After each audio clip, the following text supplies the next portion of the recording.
Hello everyone, welcome to the first lesson in our brand new course, which is TADAP. So TADAP stands for the Holistic Alcohol De-Addiction Program.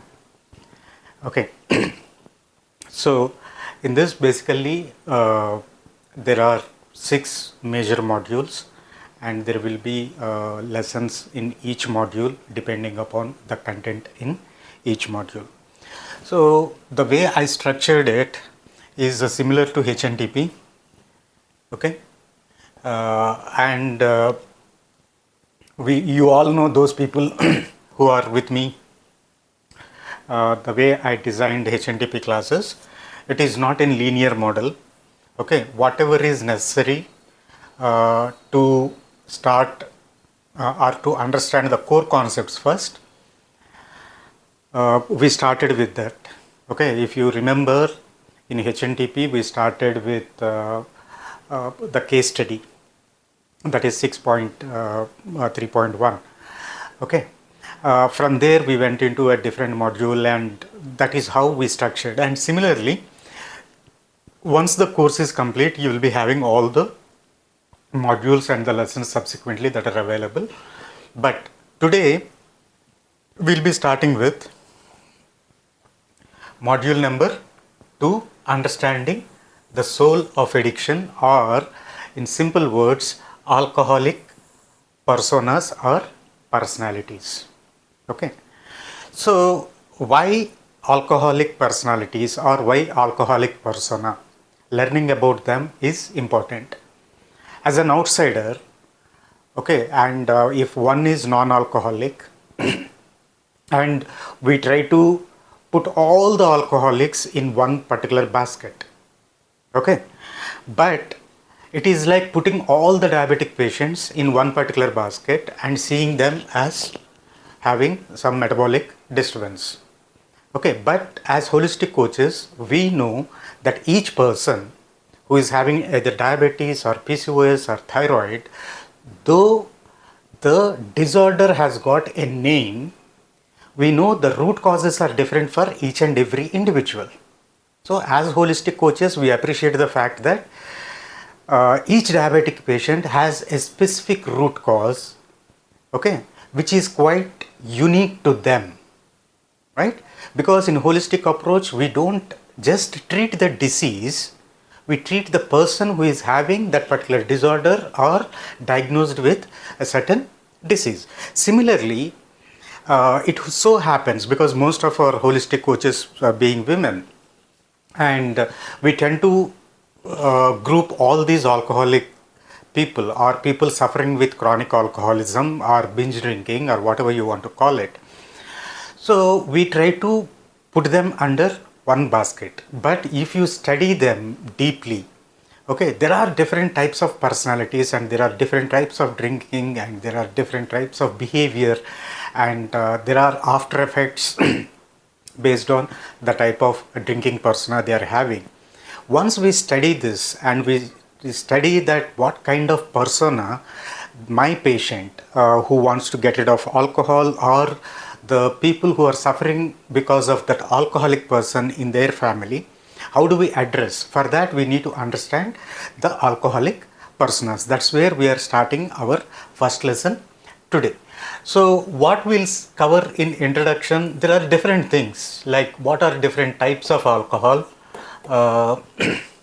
Say for example, we come across like so many alcoholic beverages like beer, wine, whiskey, gin, rum, and all these different things, and the Indian consumption or patterns, and vis-a-vis the world, this thing, and we'll see some epidemiological studies, and all these things, they give you some, what do you say, understanding about the extent of alcoholism and the trends over a period of time, and in olden days how does it start, and over a period of time how the drinking behavior has got evolved over a period of time. And these are all like for your general knowledge purpose.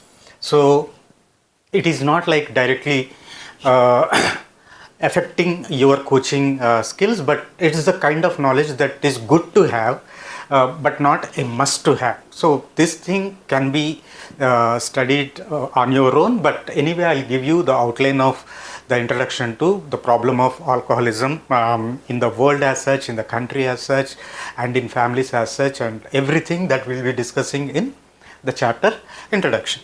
Now let's get on with our first lesson, that is understanding the soul of addiction.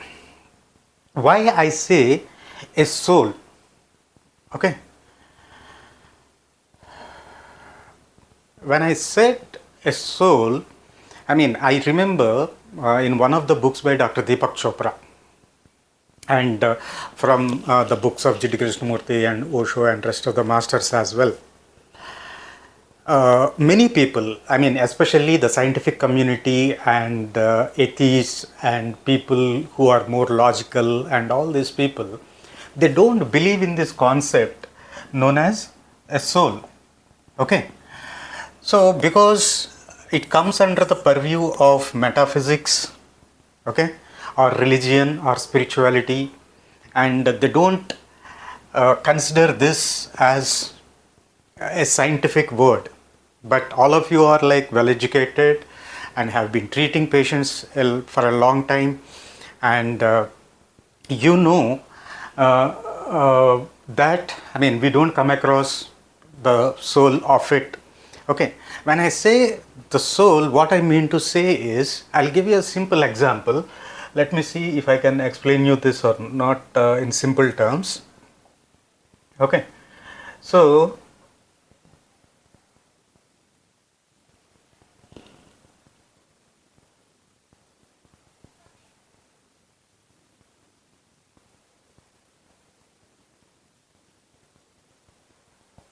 okay, I believe that I explained you this many a time with a proper example, but it is worth learning about this particular concept, the soul concept, a little bit deeper.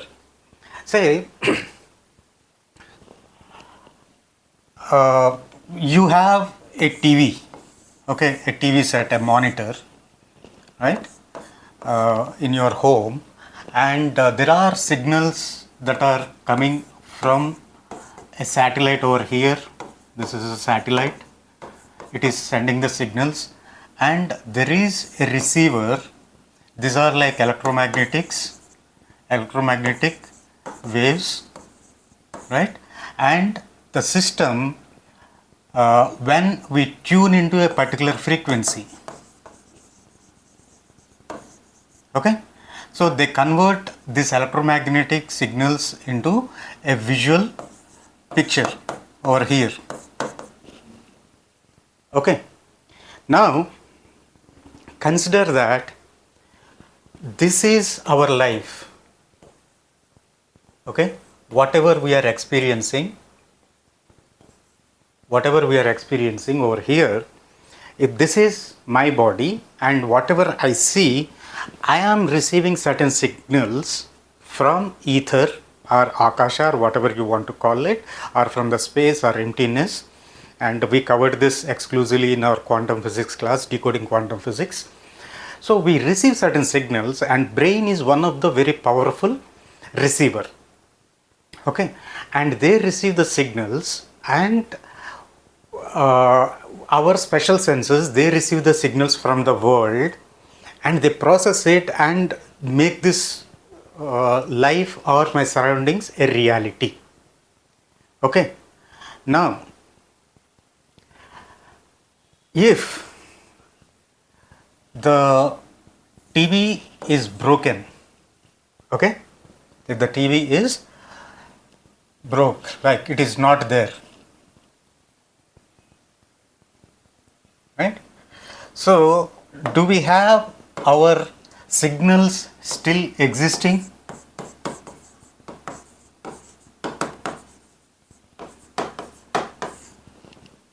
Yes, they are. Okay, and this particular frequency, is it changing? No, it is not changing. You bring in a brand new TV set and arrange it in your room. Okay, now you see a different picture, or when you tune into a new frequency. Okay, in simple words, whatever you choose to experience as your personal life, right? I call it as personal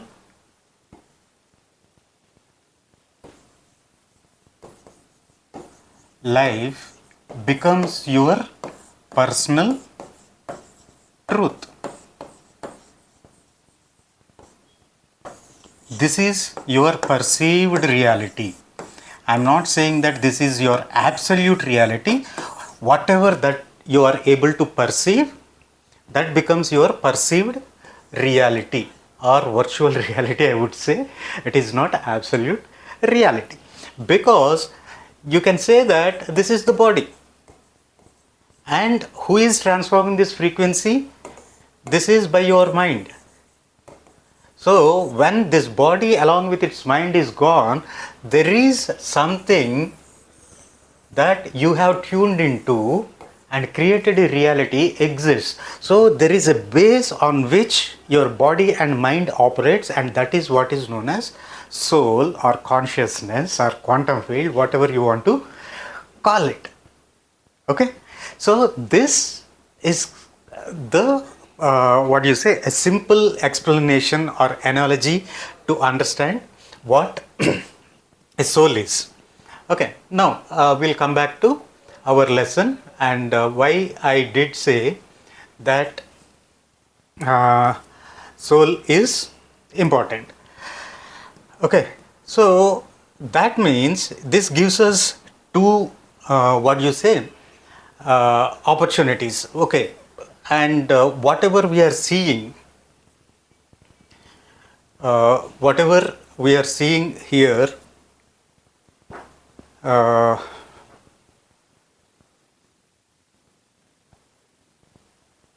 as soul of addiction, which says that it is not limited to this particular lifetime or this particular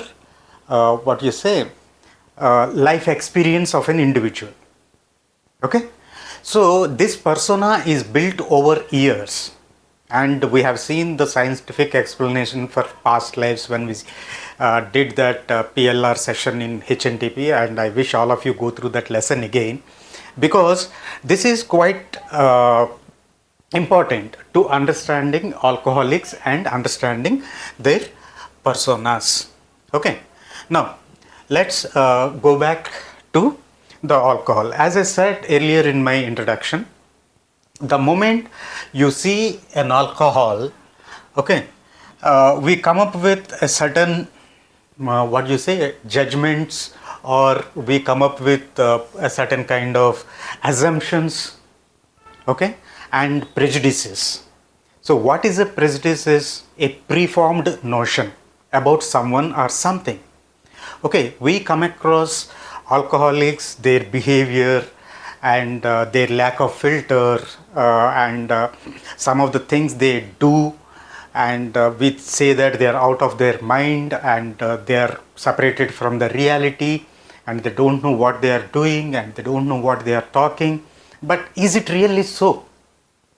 Okay, and we blame alcohol for that behavior, and we fail to see the person who is using or abusing alcohol.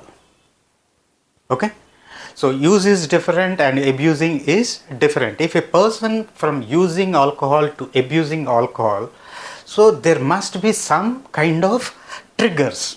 So the point is not just about alcohol. We'll study in detail what alcohol does and how it gets metabolized in our body, and how it gets into brain, and how it disrupts the filters, the psychological filters or emotional filters that people have, and why they become uninhibited, and why they do things which they cannot do when they are like conscious or with all the filters, with all the guarding and all these things. But why do they do that? So all these things we'll study in the pathophysiology of alcoholism, and what are the different metabolites that are released, that we'll cover anyway. But alcoholism is more about what people are running from than the drinking itself.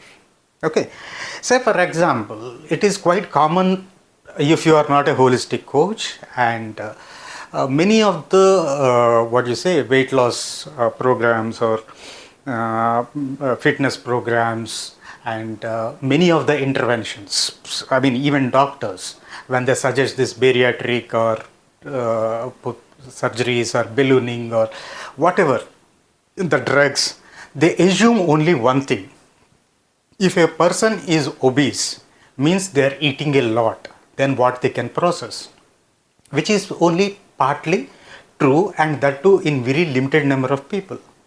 But if you look at an obese person, right, or a person suffering with excess weight, it is not the case with all these people. They eat very less. I feel really sorry for them.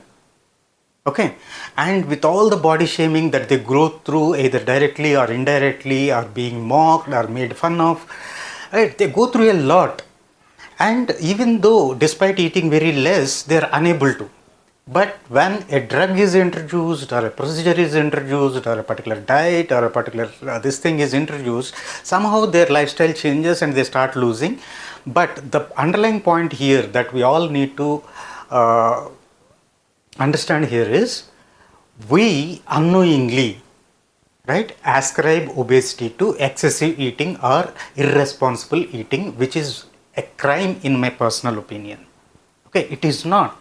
Because in weight loss from home course, all of you have seen, like there are like n number of issues for a person to gain weight, and we discussed only 21 solutions to get rid of the weight in a natural and scientific and proven way. So whenever you see a person suffering with alcoholism wants to quit genuinely, or a family who wants to help their family member get rid of alcohol, and they want to get away from the suffering that they are incurring because of alcoholic behavior of their family member, we first as coaches need to understand that we need to be non-judgmental in this case.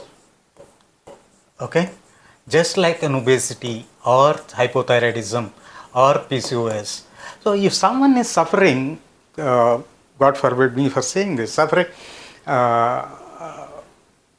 from cancer, okay, for which there is no cure, we feel sympathy and we empathize with their pain. But what about an alcoholic? Right? This is also a pathology, a disease. It may not be a physical one, but something wrong with the way they process things, they assimilate things, they perceive things, they process and internalize things. There is something wrong with their thought process or adjusting to the society. So if someone is diagnosed with, let's say, schizophrenia, an old age man, we sympathize with them, and that is okay to have, but not alcoholism. Because we judge very harshly when it comes to people who have this problem of alcoholism, and we become quite judgmental. The first rule of a coach is not being judgmental when you come across a person suffering with this alcohol issue or alcohol abuse. And the second point that we need to understand is identifying different triggers. So understanding various personas helps tailor recovery approaches.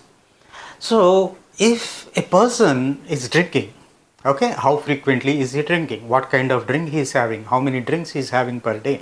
While drinking, what is he doing? And what is his thought process like? And what are the thoughts that he is entertaining or not entertaining? With which and with whom he is talking or spending time? In which way he is doing? And what is his work? And what are the 7 areas of life look like? So this calls for another of our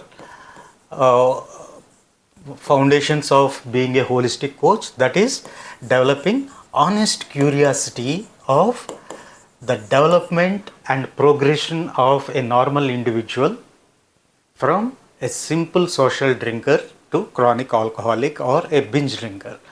So, the moment you are judgmental and you cannot come to this second level, which is honest curiosity. The moment you judge, okay, you lose the capacity to look into a person with honesty. You are not seeing them as victims. You are seeing them as perpetrators of victimhood to someone else. You are already have made up your mind. Okay. In that way, you cannot and you will never ever able to help someone. Okay. This is very, very important. And the last one is we need to understand that it is an emotional disorder. At its core, alcoholism is all about unprocessed emotions rather than just the act of drinking. So these 3 points. So the moment you see only the act of drinking but not the unprocessed emotions, you are missing a golden chance to do something which we all intend to do, that create impact in a person's life and in their family. So I suggest that before you go through the TADAP course, I want all of you to revise your HNDP lessons. Okay, all 27 lessons. You don't have to go through the discussion, but it is good if you go through the discussions of each and every lesson. But it will help you. Okay, so any kind of disease, right? Because alcohol, when we say that, we see only the act of drinking and we brand them as irresponsible idiots and arrogant people, or like so we come to that and we think that they don't have any kind of value system, or they are totally radical and antisocial, and we call them by many names. Okay, it is okay for rest of the society to brand them whatever they want to, but as a holistic coach, as a doctor, as a physician, as a healthcare professional, we are not supposed to. We are here to help alleviate the pain. So don't ever think that the person who is drinking alcohol is enjoying that. Okay, so they are like unable to process their emotions. That is why understanding these alcoholic personas is quite important. Okay, so this takes us to the first alcoholic persona for today's class, and that is the escapist. Right? There are alcoholics. Okay, so they drink to escape from reality. They are running away from reality. What are they running away from? Right? So what is reality? For me, my reality is my family, my work, and my friends, my relatives, and the society that I live in is my reality. And if I am not financially successful, if I am not professionally successful, if I am not finding happiness in whatever I do, despite giving my best of efforts to the best of my ability, still I am not able to achieve what I would like to achieve. So I want to go from A to B. This is my expected reality. B is my expected reality. Okay, and A is my actual reality. There is a gap, and this gap creates a frustration. And the people around you keep pointing out, saying that you have been doing this work for so long and you have good academic credentials, why don't you do this, and these people are so successful, why don't you go to this country, why don't you pick up this job, and these people are making this much money and you still haven't bought a house of your own and you are not having enough savings and all these things. And even the same person is also expecting the same thing, but he is unable to reach from point A to point B, and it creates frustration because he is not able to accept this reality, whatever. And this frustration causes what? A pain, emotional pain. So how do you numb this pain? How do you numb this pain? So stop taking reality as it is and create your own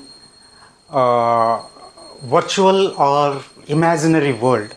So the core issue for the escapist is running from reality. He or she uses alcohol to escape reality and numb painful emotions. This is the core issue of the person whose persona is the escapist. Okay, is that clear? Right? So what they avoid their painful memories, and they avoid trauma, their failures or disappointments from their past. Here, this is a very, very important thing to understand. Right? We as holistic coaches, that this word, the past, is quite important here. Why? Because all those things, memory is from past. Trauma is not happening right now. It already has happened. That's why it has become a traumatic memory. Failure, right now you are not failure. Failure is happened and you are experiencing the consequences of failure. Or disappointment, you expected something and you are here. So that is a disappointment. Okay, it has not yet manifested. So, as coaches, we know that living either in past or brooding over the past or worrying over the future will take away the greatest gift that you ever have, the present moment. So, this alcoholic or the escapist, what he or she is trying to do, sorry for saying this she, because though it is not quite common practice in India to have women alcoholics, but these days the trends are changing, even women are taking alcohol. That's the reason why I am using he or she. Okay, the person, let's say the person, neutral gender, the person who is avoiding what they are avoiding. So these are the things, and how the behavior would be like. They would like to drink alone and avoid self-reflection and resist meaningful conversation. They don't want to talk to anyone. They want to create their own bubble, watch movies and watch cricket or sports or spend time, and they don't want to get into any kind of interaction where it gets triggered. They don't want to vent it out with someone, and even if they are with them, they don't want to discuss their problems. Probably they'll be talking about their dreams or their, bloated or expected reality. Okay, they will talk about like this. So you can ask these questions, right, to understand whether to put a person in the persona bracket of escapist. So when we do the age regression, you all know what age regression is, right? We all know what age regression is. So what is age regression?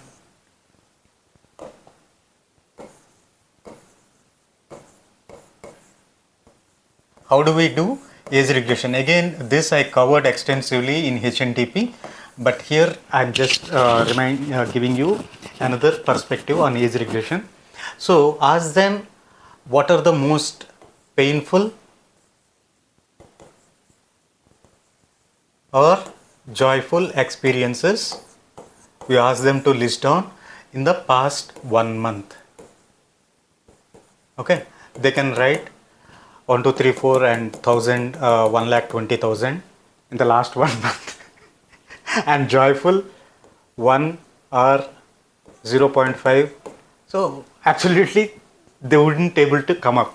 So the same thing we after in the past 1 year. Okay, we ask them to list down all the painful experiences that they have had, or traumatic experiences, or whatever says the disappointment they have experienced and all these things. And again we ask them for the joyful. After 1 year we ask them for the past 5 years, and then 10 years. Okay, and since childhood. Okay, only 5 levels. Why they are important? If the people are able to remember and keep them in their memory, that memory is what is serving them.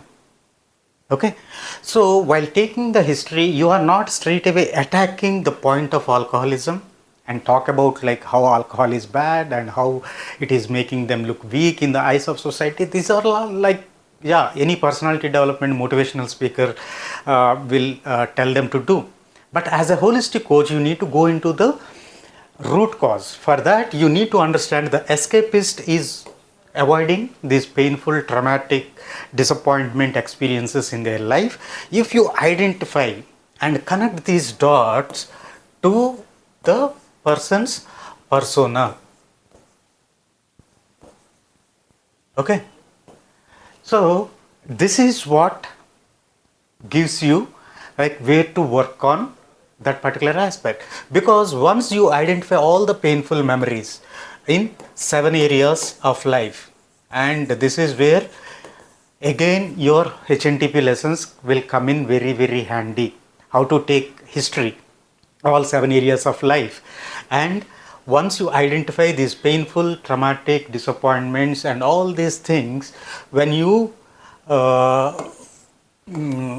do them in the 7 areas of life. Okay, so accordingly we can work out on them and giving them the tools. The moment these painful and traumatic experiences, when they are gone,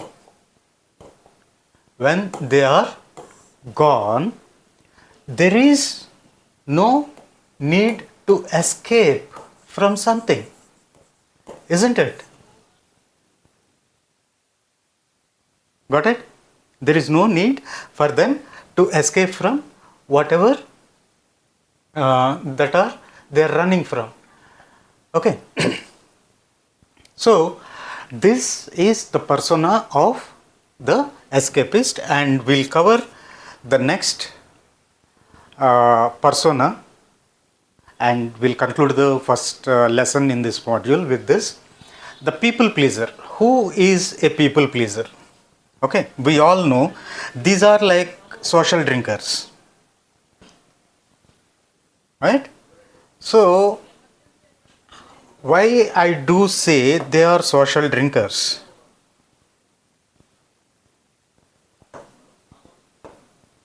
Now look at the behavior of these people, and they do it because what I usually convey in my HNTP classes, they choose to live a second-hand life.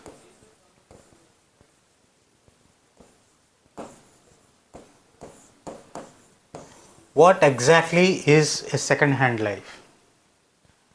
If you are doing something because others are doing, or it is a societal standard, or it is the norm, if you are doing this activity because of this particular conditioning, you are living a second-hand life. If there is a second-hand life, there is a first-hand life also. If the same person is drinking but because he enjoys a couple of drinks and feel relieved or feeling unwind, not bothering about the social pressure, right? There is no compulsion. These people are compelled to drink to maintain social connections and avoid exclusion. So if they are fearing exclusion, that means they have an underlying insecurity, right? Again, this is where age regression and history taking helps. In which school they have studied, what is their social background, what is their socio-economical status, and where did they study, and did they experience any kind of discrimination or bullying or whatever it is, because there is an underlying security.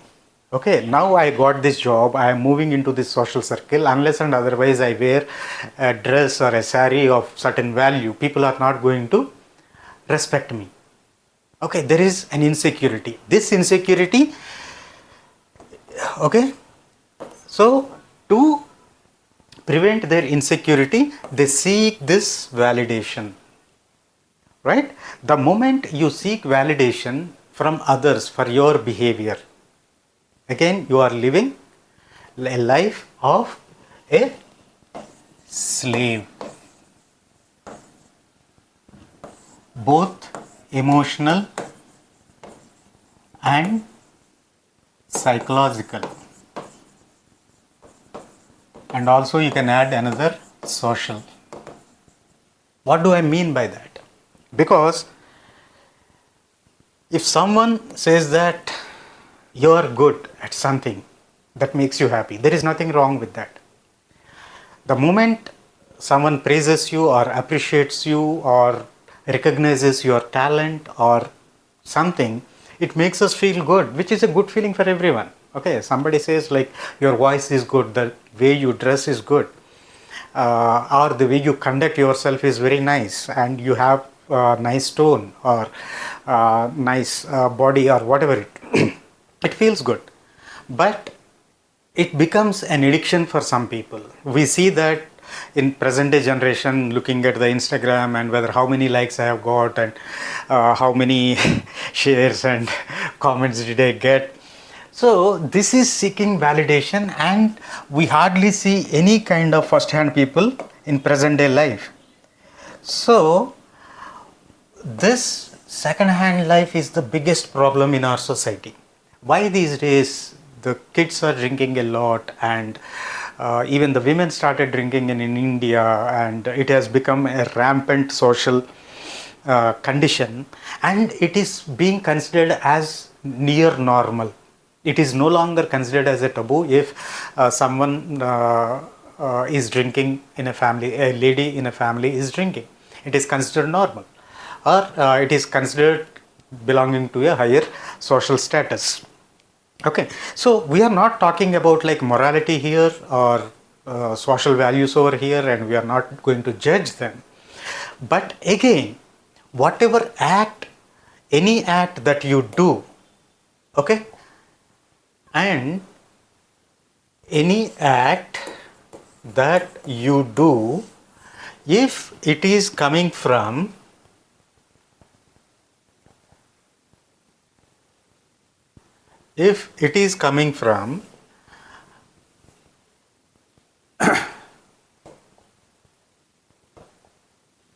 you, right? You do an act,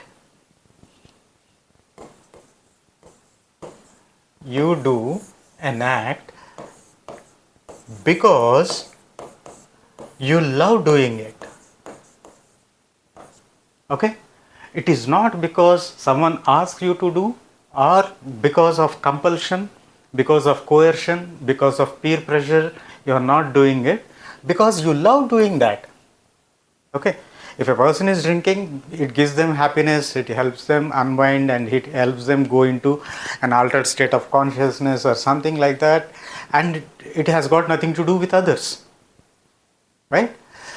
That is fine. But the moment you do an act because of peer pressure or seeking validation or out of insecurity, okay, and you see certain people, they are so low in confidence, they are not, they don't even know why they are doing things the way they are doing and why they are drinking. It is just like to gel together, to belong. Okay, this belonging feeling is like they don't actually study their own self. They don't take time into reflect on themselves, right? Whether it is required for me, am I enjoying it or not? And these are the people who suffer with hangovers post alcohol, because deep inside their value system doesn't support it, but still they are still doing it nevertheless. So this is the next uh, type of persona, and we do have four more personas that we'll discuss in 2.2, that is rebellious drinkers, and the self-saboteur, and the loneliness drinker, and finally the high functioning alcoholic, which is denial in disguise. All these four we'll cover in our next lesson, and I'll see you in the next class. Thank you.